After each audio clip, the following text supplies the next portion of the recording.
Was the overarching thing was like, we have to be the good people. On COVID, on the people with the lawn signs. It's in this house we believe there are no illegals on stolen land, and all love is love. And things I don't disagree with, of course. Well, I disagree with the stolen land thing. That's silly. Either shut up or give it back. But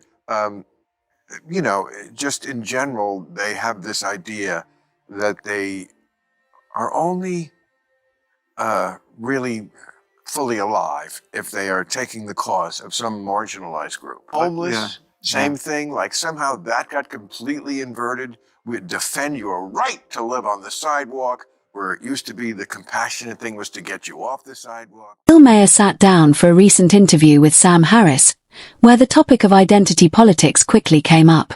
Maher used the moment to criticize Democrats for continuing to rely on identity politics despite its growing flaws.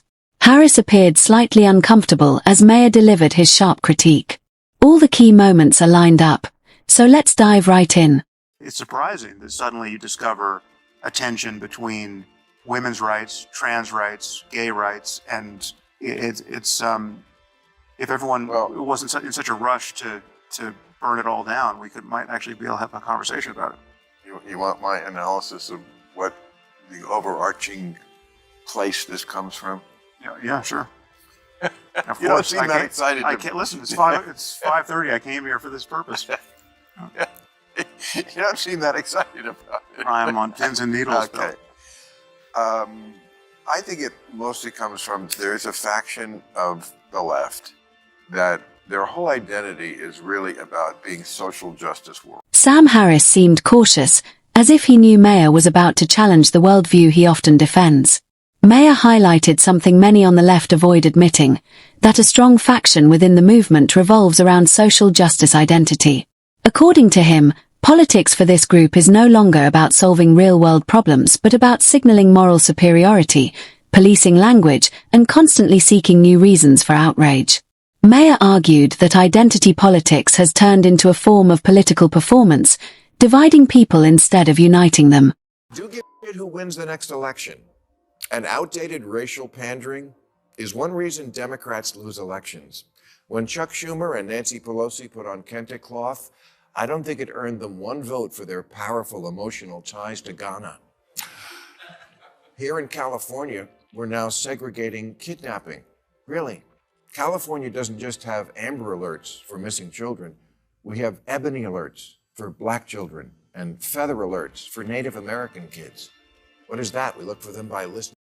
Bill Maher argued that the Democratic Party is gradually losing voters because of its deep focus on identity politics. He explained that nearly every issue, from culture to education, is now being politicized. This constant framing through race, gender, and identity has become exhausting for many Americans. Instead of feeling represented, they feel lectured.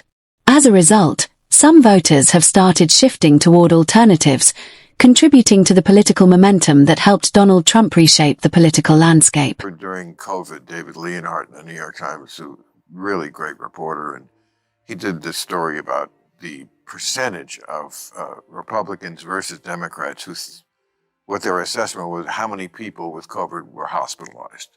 The Democrats are off like by 50%. There was like half the population. And I forget what the line that he wrote was, but it was something like, on the left, like COVID safety is very core to their identity. And I'm just not talking about just COVID, but like it's very core to their identity that we're the good people. We're the people who don't want anybody to die from COVID. Well, nobody really did. There were honest disagreements, but nobody really wanted people. Maher also pointed out that the woke left often sees itself as morally superior, treating its beliefs as beyond question.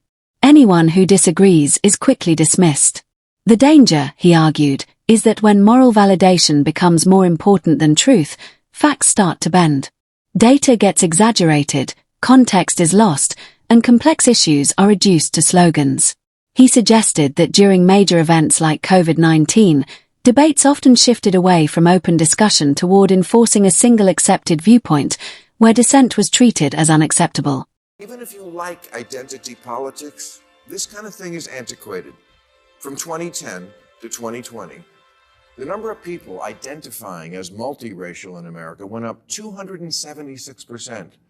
1 in 5 newlyweds now are in an interracial marriage, and that number goes up to 100% in ads for Subaru.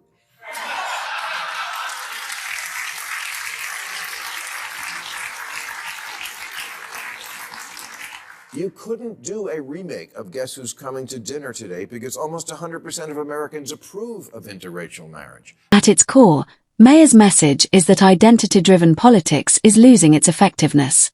While it once energized voters by highlighting injustice, today many people are more focused on practical concerns like the economy, safety, and opportunity. He warned that if Democrats continue relying heavily on this strategy, they risk losing moderate voters, especially with future elections approaching. The overarching thing was like, we have to be the good people. On COVID, on the people with the lawn signs. It's in this house we believe there are no illegals on stolen land, and all love is love. And things I don't disagree with, of course. Well, I disagree with the stolen land thing. That's silly. Either shut up or give it back. But just in general, they have this idea that they are only really fully alive if they are taking the cause of some marginalized group.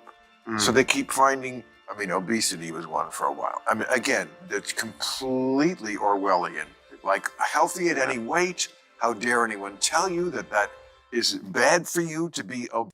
Maher described how some activists feel the need to constantly align themselves with causes to feel morally validated. He criticized symbolic gestures like ideological lawn signs and questioned inconsistencies in certain narratives. He also mocked ideas like healthy at any weight, arguing that denying basic health realities in favor of ideology can become counterproductive. Completely inverted. We defend your right to live on the sidewalk, where it used to be the compassionate thing was to get you off the sidewalk, right? All these, areas were disabled. It was like, how dare you say that that's, and then it's just different. It's not a handicap. They said that you have to rethink what you think about disabled. It's just a different way of doing it. We're not worse because we can't hear. Yeah, if I couldn't hear, I'd think I was worse. I would like to get my hearing. Maher expanded on this by discussing how movements often search for new marginalized groups to champion. He used the body positivity movement as an example, where critics were sometimes attacked for raising health concerns about obesity. However, the rise of drugs like Ozempic exposed contradictions, as many who promoted healthy at any size began supporting rapid weight loss solutions. Who says, as humans, we are obsessed with race, and that obsession can really hinder people's aspirations. Actress Raven-Symoné agrees. She told Oprah, "I'm tired of being labeled. I'm not an African American. I'm an American."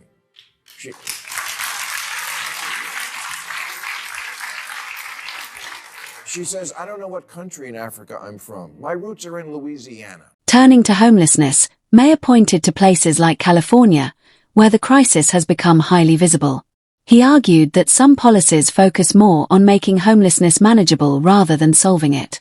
While these approaches are framed as compassionate, critics say they risk normalizing the problem instead of addressing root causes like addiction, mental health, and lack of structure.